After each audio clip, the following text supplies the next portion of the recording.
I am so excited that we're back with another summer snack. Today, Rachel and Colin will teach us about patience as we move through the good news together. I really don't want to do that right now. I really don't want to do that either. Actually, I really don't want to do any of this right now. I'm having a problem, and maybe you can help me out with it. See, I'm here today at St. Matthew's, where sometimes I like to sit right here for some quality time with God, or worship God at this piano. Sometimes a change of perspective can be really helpful, especially when I'm dealing with a project like this. In today's gospel, we meet Martha and Mary, who are both getting ready to welcome Jesus. Here at St. Matthew's, we're getting ready to welcome Jesus too, but in a little bit of a different way. We're getting ready to welcome ECS and their Head Start program to St. Matthew's. It requires a whole lot of work, actually. And sometimes I can find myself getting a little grumpy and a little tired and a little frustrated, just like we see in today's gospel with Martha. Fortunately, Martha had both Jesus and her sister to help remind her that all tasks are important. But sometimes those tasks involve working, and sometimes those tasks involve resting and sitting with the people we love, and especially sitting with Jesus.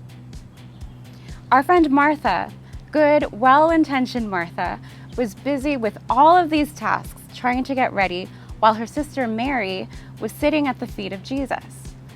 Sometimes I can get too caught up in all of my tasks. For this project, I have to move boxes, clear out rooms, sweep a whole bunch of floors, take out a lot of trash. When I hit that sweet spot between work and rest, that's when I remember that I'm doing all of this for God, and that's when the good news really happens. I would love to share a story that I recently experienced, and that's I just went to Magic Mountain with a group of St. Luke's youth and youth from St. Dunstan's. And I was a little nervous going there because I haven't been on a roller coaster in a long time. And I didn't really want to tell anyone that because they would just make fun of me. So I was mostly keeping that quiet. But I got on this first roller coaster and was concerned because the last time I went on roller coasters, they really terrified me. And the reason they scared me was because I was so worried, as you know, you kind of clink, clink, clink up to the top as the ride begins. I was thinking the whole time about what's going to happen next? You know, am I going to survive this?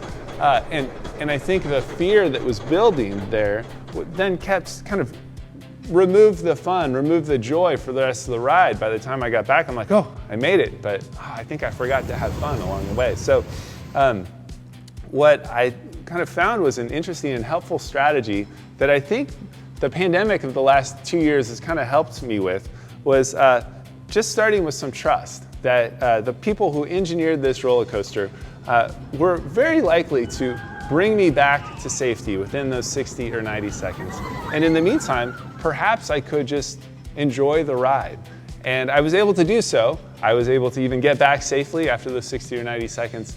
And it made me think that it's kind of like what I've been learning during this time, the pandemic. I don't know about you, but what's been very difficult for me during these last couple of years is adjusting and readjusting in this kind of midst of uncertainty that I didn't get to be in charge like I was used to and how I wanted to be. And I realized that I really had to start to rely on God, rely on Jesus more to kind of command this ship, command this ride, right? And that maybe part of what my role needed to be was just to hang on for the ride. I don't know if that's been your experience too. Sometimes it just feels like just hanging on is enough. But it's been a liberating experience for me, a relief even, to start to let God be in charge, God be in control a little bit. And the best part is, as it takes off some of that responsibility of thinking I need to always be in control, I really start to enjoy the ride a little bit more too, and even have a little fun, a little joy in the process, which honestly I think God kind of designed us and created us for. So may you know some of that joy this summer season and be excited and enjoy the invitation for God to be in charge of those rides. And that's our second summer snack. Thank you so much for joining us. Come back for another summer snack.